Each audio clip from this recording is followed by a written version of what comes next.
Gracias por estar con nosotros, por compartir esta presentación que tiene un sentido muy especial. No solamente es un libro más en el catálogo nuestro, sino que es un libro muy especial por distintos motivos y circunstancias. Así que bueno, bienvenidos a Eudeva.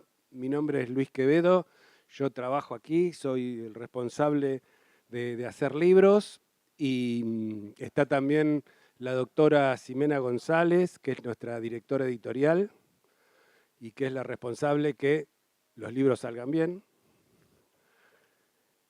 Y les quiero presentar al autor, primero. Al primero que presento es el último que hable, Gustavo Nasmías, Jack, para quienes lo conocemos hace mucho tiempo. Jack es un académico de nota, es un escritor notable, es un investigador minucioso y riguroso, y algo que no es menos importante que lo anterior, él es un apasionado de las ideas. Y en eso me siento muy identificado. Entonces tenemos un autor de excepción. Julia Rosenberg es también una muy reconocida y aplicada historiadora por la Universidad de Buenos Aires. Gracias, Julia, por venir a conversar con nosotros acerca de El último año de Perón, que es el libro del cual vamos a hablar y que vamos a presentar. El último año de Perón es también un libro de excepción, porque está muy bien escrito, porque recrea una época muy complicada, recrea una época difícil, rica en cuanto a la trama histórica y los acontecimientos que pasaron. Tiene una velocidad, este año que cuenta Jack tiene una velocidad impresionante, magra en resultados, por supuesto, pero es también un libro de excepción. Tenemos un libro de excepción con un autor de excepción. Así que por eso decía al principio que para nosotros esta es una incorporación a nuestro catálogo muy especial, muy importante. Nace un libro para muchos autores, no para Jack, que ya estas semanas últimas estuvimos trabajando juntos en tratar de darle visibilidad al libro y de hacerlo conocer y por supuesto de buscarle muchos lectores, pero cuando nace un libro para muchos autores es, yo ya terminé mi trabajo, ¿no? Ya está. Para la editorial es el momento en que nace el libro y que nosotros tenemos que empezar a divulgarlo, a darle espacio, a que se conozca, que se lea y a que se discuta y a que se debata. Es lo mejor que le puede pasar a un libro de un catálogo como la editorial de la Universidad de Buenos Aires, es que genere una conversación y una discusión y un intercambio de opiniones, de miradas, y que sea aprovechado todo ese trabajo que Jack hizo durante mucho tiempo. Así que muchas gracias por esto, y le voy a pasar primero a Julia el micrófono para que haga sus comentarios y después vamos a conversar con vos. Primero, esto de que un libro que se concentre en un año, ¿no? En la historiografía hay como una tradición de libros que se centraron en un año que fueron muy importantes, ¿no? El libro de Félix Luna, por ejemplo, el 45, es un libro fundamental para pensar el 17 de octubre, fundamental, ¿no? Y es una crónica fantástica de lo que fue ese año, ¿no? Y Félix Luna tiene a su vez, le fue también con ese libro, que después sacó otro libro sobre un año, que es un libro, si no me equivoco, sobre el año 1927, y el subtítulo es El año que no pasó nada. Entonces tuvo una crónica sobre un año que no pasa nada, y también es muy bueno. Bueno, acá hay una crónica de un año, lo que hace Jack, pero claro, es un año muy intenso, ¿no? Muy intenso. Y me gustó el subtítulo, pensar el subtítulo que le puso, que es De la promesa a la desolación, y pensar esa desolación, porque naturalmente diríamos, bueno, la desolación es la muerte de Perón, ¿no? Y me parece que hay un poco más en el libro de Jack para pensar esa desolación.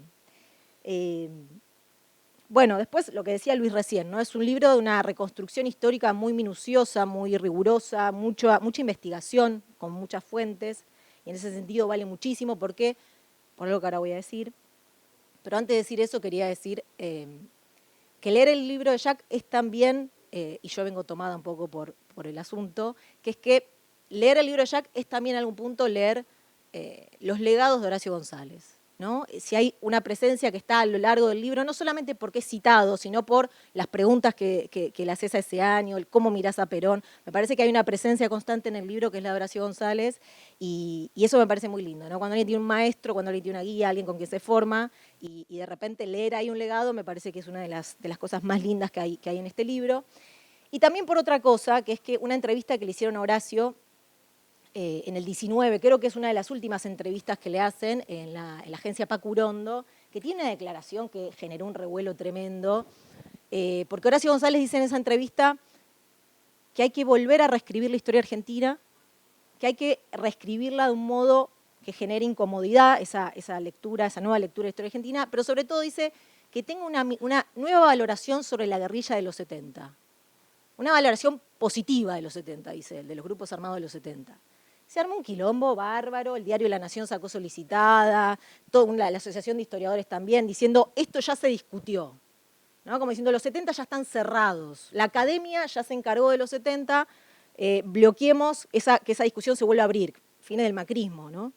Y Horacio muy provocadoramente traía esta idea, ¿no? Y me parece que de fondo lo que proponía un poco Horacio es que finalmente el pasado, la historia nunca es algo que esté cerrado, ¿no? Y lo que viene a hacer Jack con este libro es volver a abrir esos años que se suponía que de tan narrados ya estaban clausurados, ¿no? Bueno, Jack los vuelve a abrir, los vuelve a pensar, les vuelve a hacer preguntas, y me interesa pensar por qué, porque claro, yo no pude dejar de leer el libro de Jack de la mano del otro gran libro que se escribió durante estos años sobre ese periodo de Perón, que es el de Valmedina, ¿no? Conocer a Perón.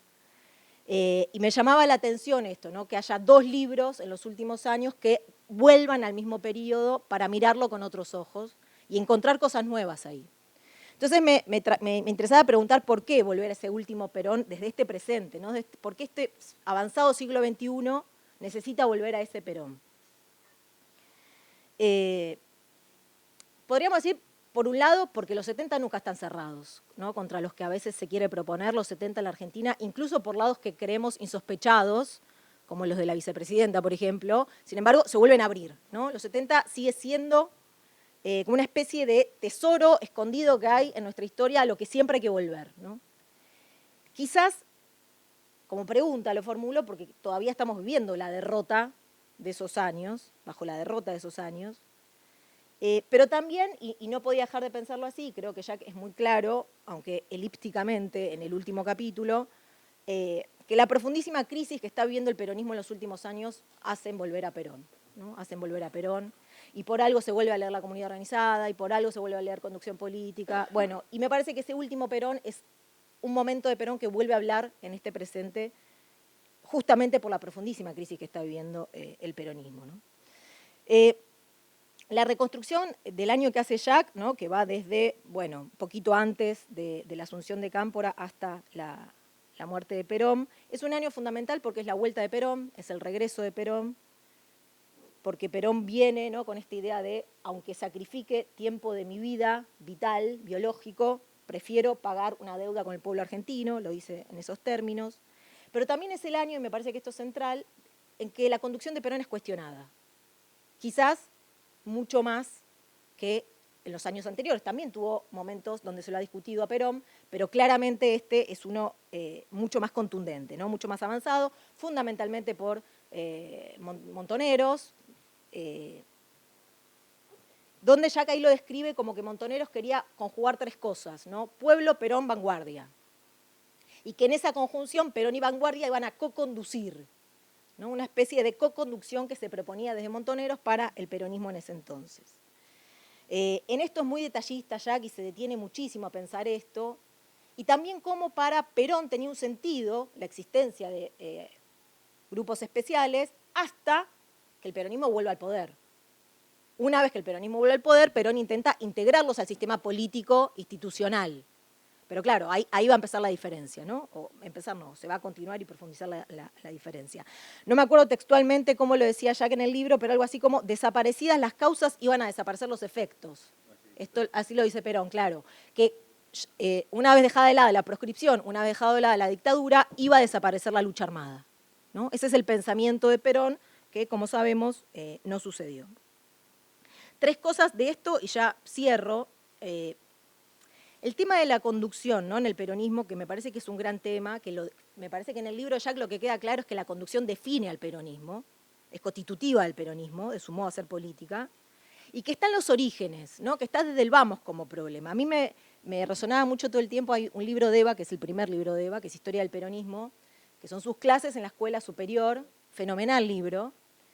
Y Eva cuenta una anécdota, ni bien arranca el libro, cuenta una anécdota que es que cuando se crea la escuela superior, en el año 50, se crea con la voluntad de generar doctrina, porque ya empieza a estar el tema de la sucesión de Perón, ¿no? Se está acercando el final de su primer gobierno y empieza a estar el tema de quién va a suceder a Perón. Entonces el movimiento dice, bueno, hay que crear doctrina para eso, ¿no?, para que el día que no esté Perón esto pueda continuar.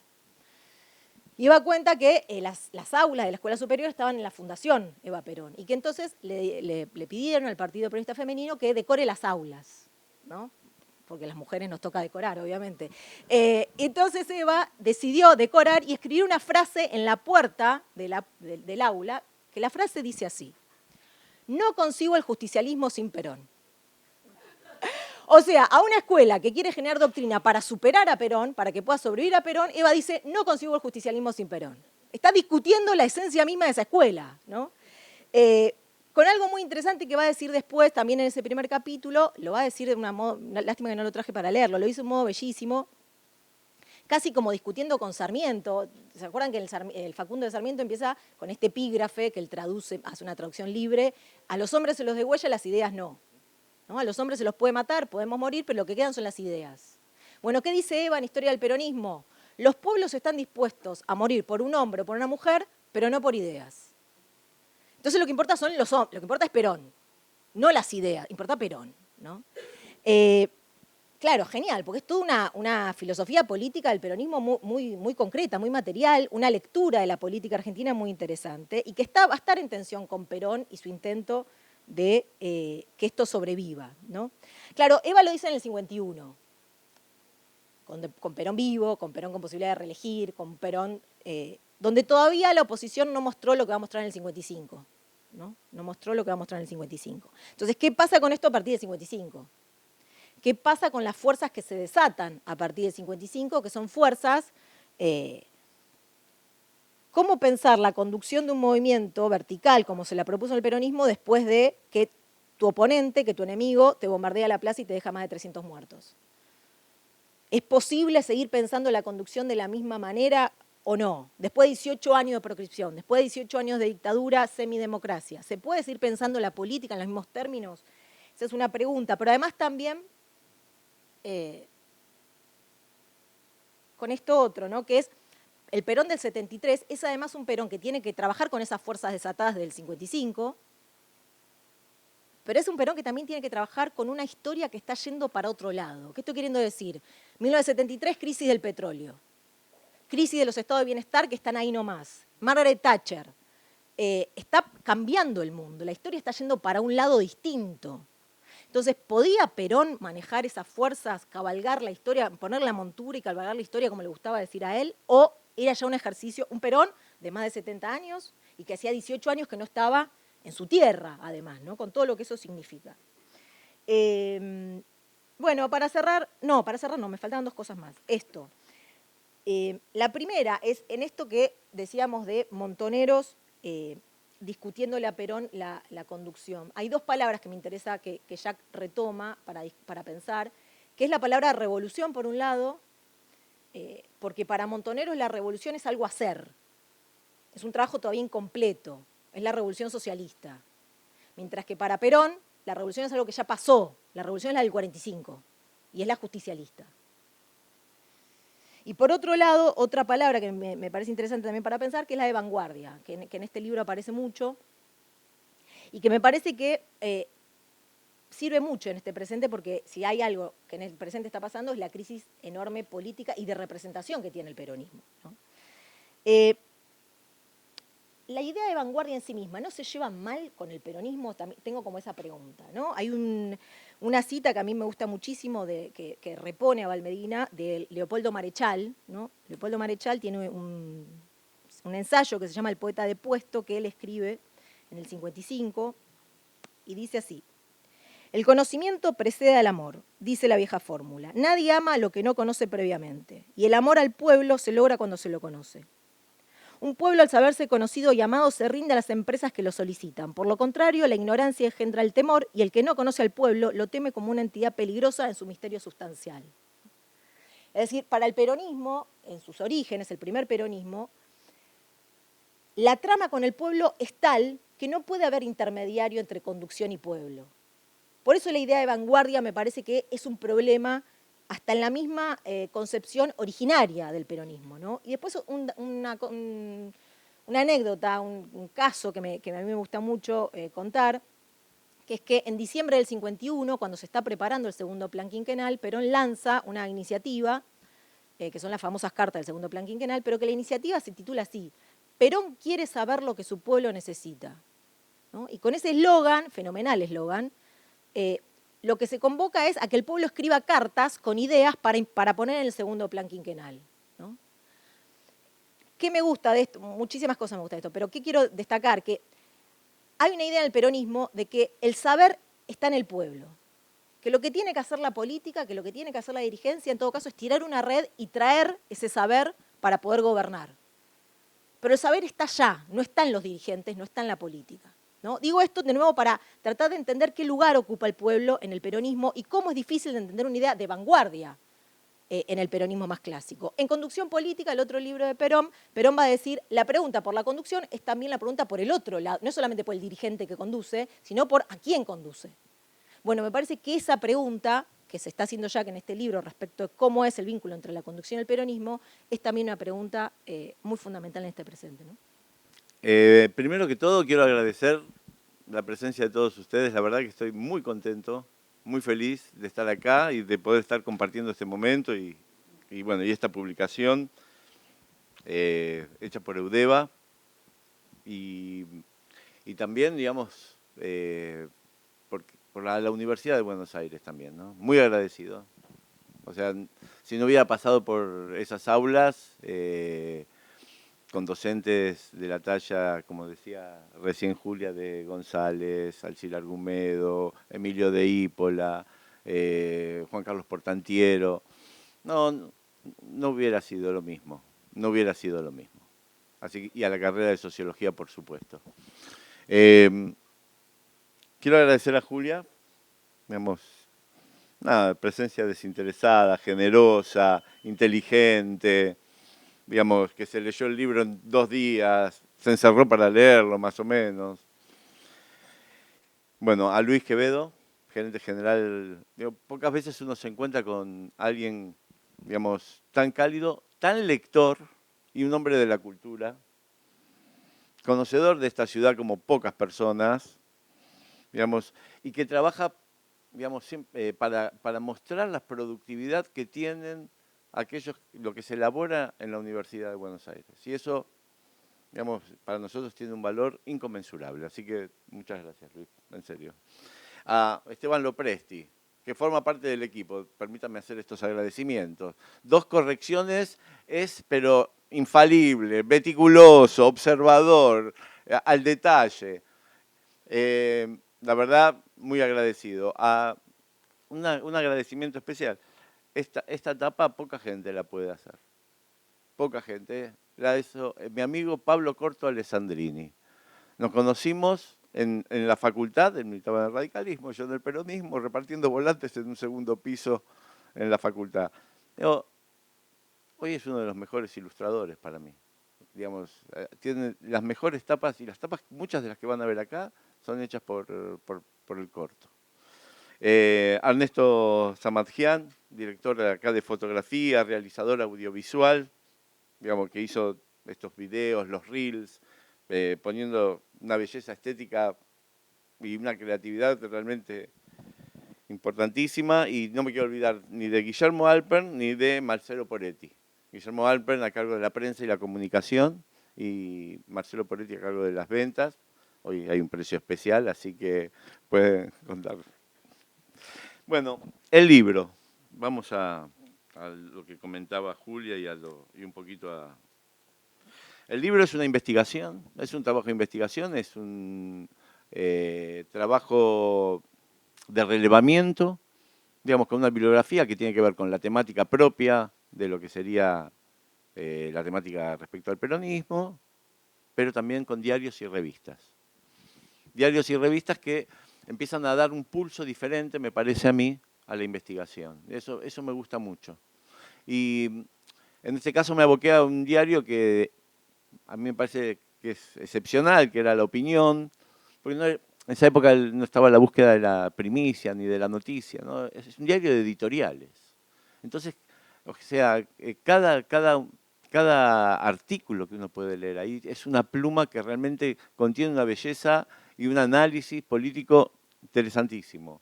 Revistas como El Descamisado, La Causa Peronista, revistas también de circulación como Panorama, una revista que tenía un nivel de actualidad, pero fantástico también los análisis que hay en Panorama. Entonces eso me parece que le daba un ritmo al tema de investigación y a no quedarse uno atrapado en la interpretación del otro. O sea, ir a la fuente, en definitiva. El tema de Perón, bueno, el periodo que tomo, si bien básicamente tiene como un antecedente, digamos, de lo que fue la vuelta de Perón, digamos, voy a tomar la vuelta definitiva de Perón al país. Esa vuelta definitiva que fue el 20 de junio de 1973. Esa vuelta definitiva que viene con todo un concepto de la idea de reconstrucción nacional, la idea de pacificación nacional, pero, digamos, eso no se va a lograr, no se va a alcanzar.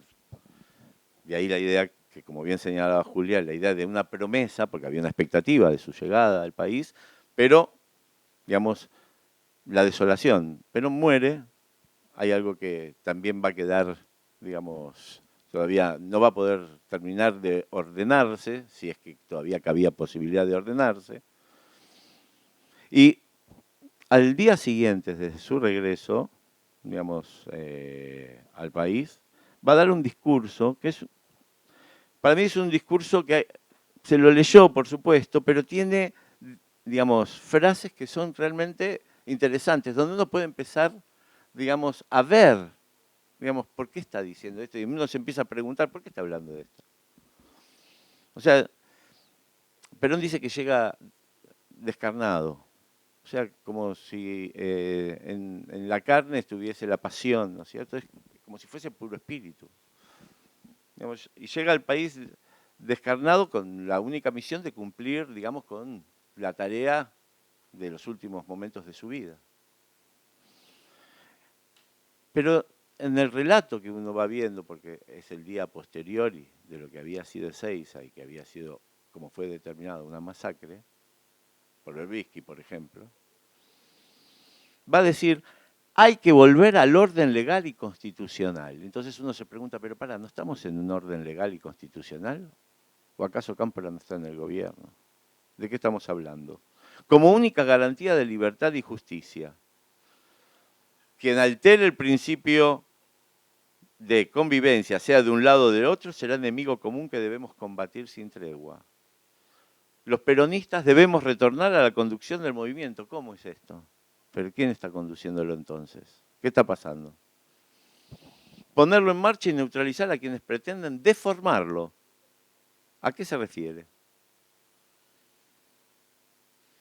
No es gritando la vida por Perón que se hace patria, sino manteniendo el credo por el cual luchamos.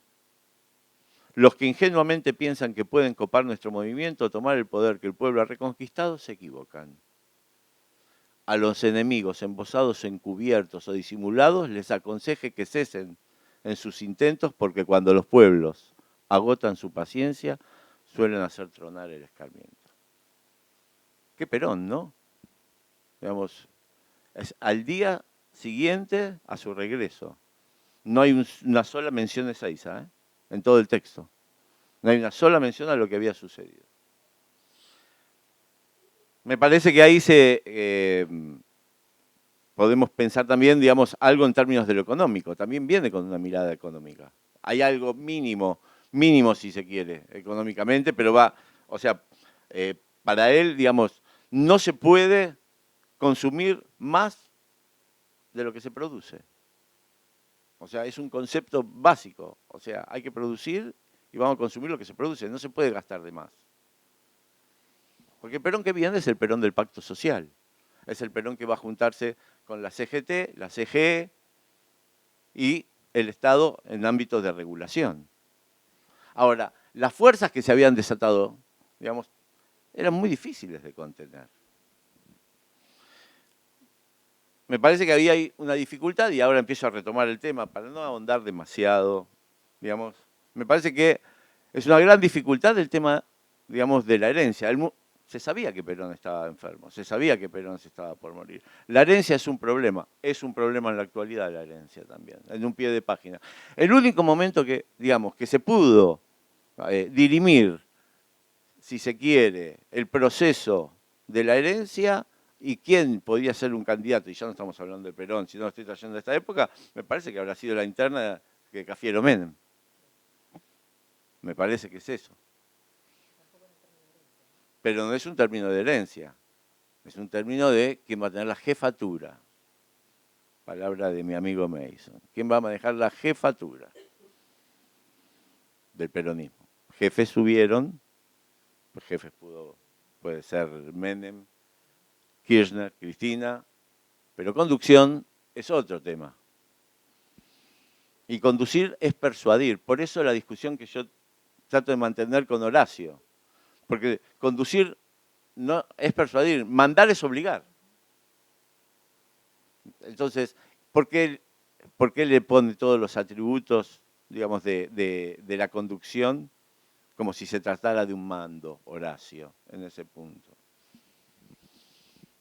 Y en realidad me da la sensación, siguiendo con el tema de la herencia, digamos, que se genera una dificultad, pero es una dificultad, digamos, que era como insalvable y creo que va a ser insalvable desde un periodo que podemos tomar desde Ezeiza o el discurso al día siguiente hasta la muerte de Rucci.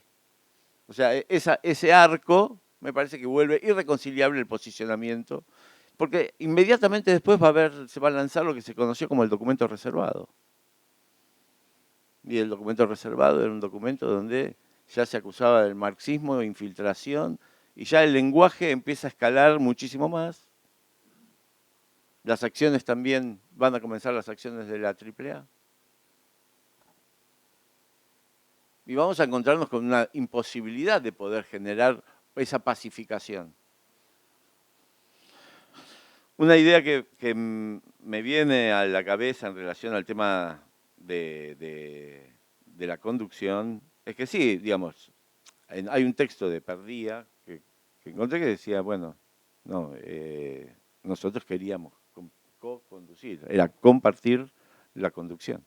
Ahora, el concepto de conducción puede alojar en sí mismo la idea de co-conducción, es un problema, porque, digamos, no hay lugar para esa deliberación, no hay lugar para ese espacio.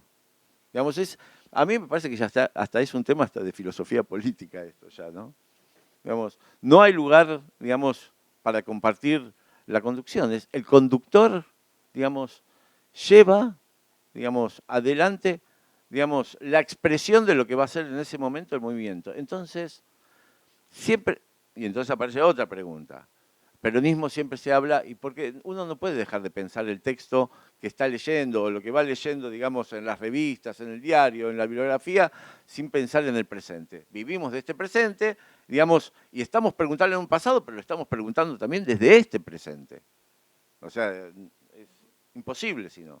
Ahora, decía, esa conducción, digamos, que no tiene lugar, que no puede alojar una vanguardia, como decía recién Julia, digamos, y a un peronismo que generalmente se lo expresó como que podía pendular de la izquierda a la derecha, que podía tener de un Menem a un Kirchner, que podía tener esa pendularidad. ¿No será entonces que la conducción es la ideología que hace al peronismo? O sea, más allá de poder categorizarlo en términos de derecha y de izquierda, ¿no será esa interpretación que puede alcanzar a aquel que conduce o ya no hay más conducción? También es otra pregunta, y hay jefes solamente. Entonces tenemos el tema de la herencia, el tema de la conducción y el tema de la unidad, me parece. Que ese es otro gran tema para mí, para pensar desde hoy. O sea, la unidad como una alianza, digamos, electoral no tiene sentido y no tuvo sentido tampoco en este año. Y no tuvo sentido porque aquellas provincias que estaban constituidas a partir, Perón llama a la unidad. Para volver al país llama a la unidad. Y para ir a las elecciones, ya, pero estoy hablando ya de la época de Cámpora, recién Cámpora, 1972, le dice, no puede haber internas, acá tiene que haber unidad. Unidad, solidaridad y organización. Son los tres conceptos que va a manejar. Entonces, dice, bueno, tiene que haber unidad. Esa unidad, digamos, llevó a que después se produzca una gran embestida de Perón hacia las provincias que una autora, historiadora, politóloga, Alicia Cerveto, dice la embestida de las provincias montoneras. Y sí, es verdad. Fue una embestida la que hubo después. El caso de Córdoba es algo que no se toma habitualmente, no sé si porque somos porteños, no lo sé. Pero digo, o sea, de la lucha por la liberación pasamos a la lucha por la depuración. Pero, y donde activa la policía y donde se produce el navarrazo. Entonces, no es un libro complaciente con Perón, pero tampoco es un libro complaciente con Montoneros. Es un problema. Pero pueden comprar.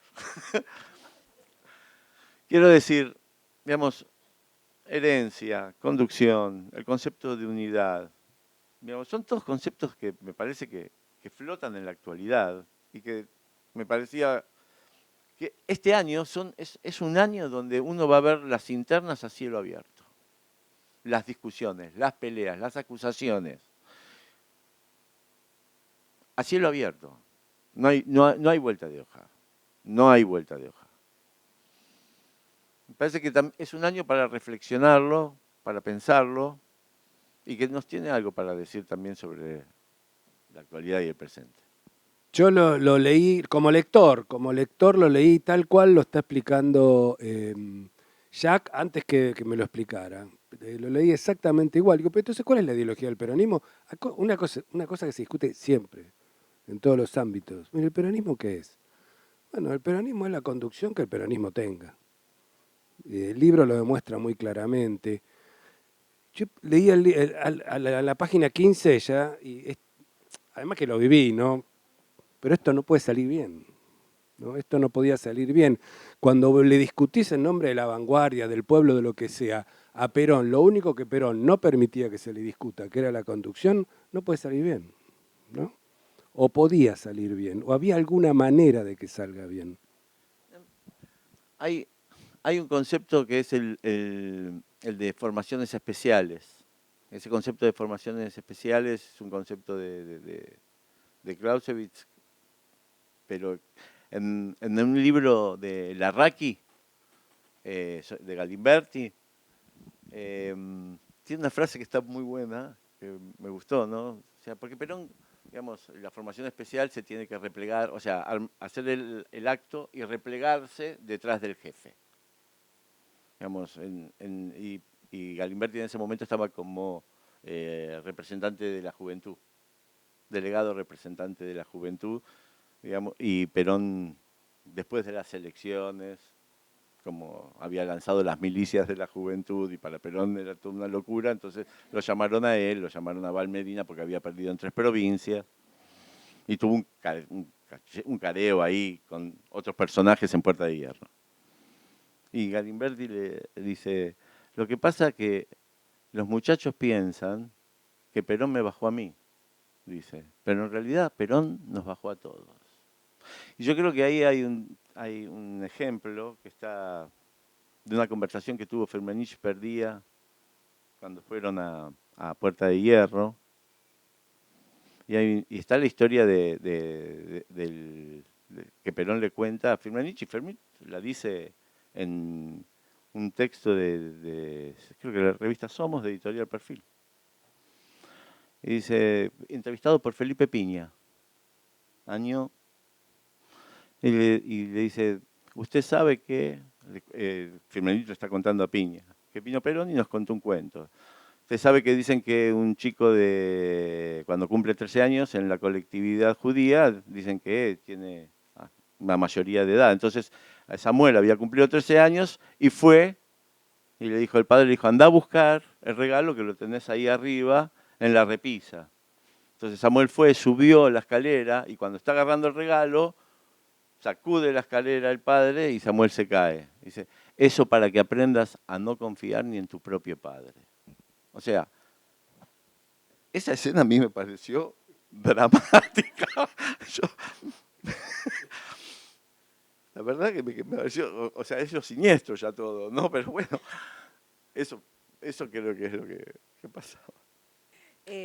No, primero lo de la desolación, te quería preguntar, como que muy claramente la fecha de desolación es la muerte de Perón, pero si no hay algo también de desolación, porque aparte lo terminás así el libro, en esta idea de que la conducción efectivamente es Perón, ¿no? O sea, hay algo en donde se termina ahí también. Si no hay una desolación tuya también en la investigación que hiciste respecto a la lectura política de esto, ¿no? No, y después también pensaba en esto del libro de Abel Medina y el tuyo, que se diferencian quizás de las lecturas sobre los 70 más de los 90, pienso en el libro La Voluntad, por ejemplo, o el de Bonazo, que también citás, donde claramente era una mirada desde la izquierda peronista hacia esos años, ¿no? Incluso pensando a Perón en clave traición, en clave, bueno, lo que ya sabemos. ¿Por qué crees que es en este presente, es en el avanzado siglo XXI, que se habilitó ese otro corrimiento para mirar esos años, ya no desde la izquierda peronista y pensar a Perón desde ese lugar, sino poder pensarlo desde un lugar, bueno, Abel Medina es un caso muy personal, muy... Sí, totalmente. Pero bueno, en tu caso también tenés como un corrimiento donde si bien es muy importante la izquierda peronista en tu libro, no lo mirás desde ahí, ¿no? Sino que tenés como un corrimiento y esto que decía vos, no soy, no queda cómodo ni Perón ni la izquierda peronista. Bueno, ¿por qué pensás que es este presente que habilita como ese corrimiento? Yo creo que hay, o sea, que la época, digamos, me parece, como que la época va marcando un poco el pulso de las investigaciones y de los trabajos que uno va haciendo y de las lecturas y más allá, o sea, uno va en busca de una biografía y vuelve con un personaje. Es así, es así. Y creo que hubo una época que seguramente, digamos, 2003 en adelante se habilitaba esa posibilidad de poder pensar desde otro lugar. Y creo que, bueno, esta época quizás es una época más de armonía, diría, diría, pero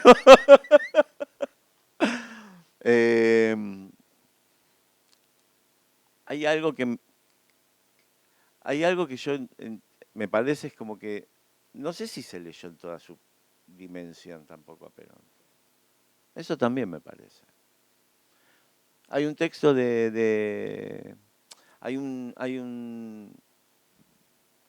hay un libro apócrifo, un cuadernillo apócrifo que es el Mamotreto, la Biblia, como le decían, pero que en realidad forma parte de unas charlas que había dado Firmenich y que fueron, digamos, una de ellas grabadas y se cree, se infiere que una de esas charlas, digamos, es la que quedó grabada por Baschetti, que es un recopilador, archivador de los mejores. Y ahí dice, nosotros no conocíamos a Perón, dice él. Más allá de la diferencia que hace, nosotros no conocíamos a Perón, no conocemos a Perón. Nosotros en esas charlas él va a mostrar, digamos que Perón entendía, digamos, cómo entendía Perón la comunidad organizada, mientras ellos pensaban en la lucha de clases o cómo se podía pensar, digamos, el marxismo, digamos, ahí ya va a definirse como una metodología. Entonces, me parece como que habían grandes diferencias, profundas diferencias, como para poder, digamos, congeniar, para poder consensuar, para poder discutir. Pienso igualmente que es la época la que te va dando esa pauta. Quizás no habían ingresado yo a mirarlo desde... Es como poner una cámara, ¿no? También. En cada época vas poniendo la cámara y se va acomodando, porque son las preguntas del presente las que estás buscando en ese pasado, de alguna manera también. A pesar de que decís que estás buscando algo en el pasado, haciendo historia. No, una de psicología política. No, porque Montoneros va militarizándose cada vez más, ¿no? Aparece claramente. Y en las estructuras militares, la verticalidad y el general es el general. Entonces, ahí también hay una cosa que hace ruido por todos lados. Una cosa, a ver, el reemplazo de la lógica más de militarizada y de mando en términos de lo que sería la conducción sería la verticalidad. Digamos, ese sería el primer punto que me parece para tomar. Lo otro que habías dicho que era, que se mezclaba. La psicología de militarizarse. Sí, y bueno, eso también trajo muchos inconvenientes también a Montoneros. Digo, no, pero también trajo gente que, digamos, hubo gente que, digamos, se abrió y fue constituyendo la lealtad, que fue otro espacio, digamos, donde no comulgaban, digamos, y mostraban su afinidad y su verticalidad también, pero que también era afín a Perón, esto es lo que quiero decir también. O sea, así como no estaban de acuerdo con esa militarización, era afín a Perón porque Perón necesitaba tener una juventud que sea de izquierda, pero no de una izquierda tan radicalizada, sino una izquierda que él pudiese manejar. ¿Se entiende? O sea, acá es un juego de carta tapada todo el tiempo. Digo, eso también es otra de las sensaciones que tengo. Es muy difícil también descifrarlo. No lo descifras solamente con aquellos que estuvieron en la época. Digamos, el relato testimonial es importantísimo, importantísimo. El relato de interpretación de historiadores, sociólogos, investigadores, digo, es importante. Pero siempre es como que hay algo que sigue dando vueltas y que no terminás de dilucidar, me parece.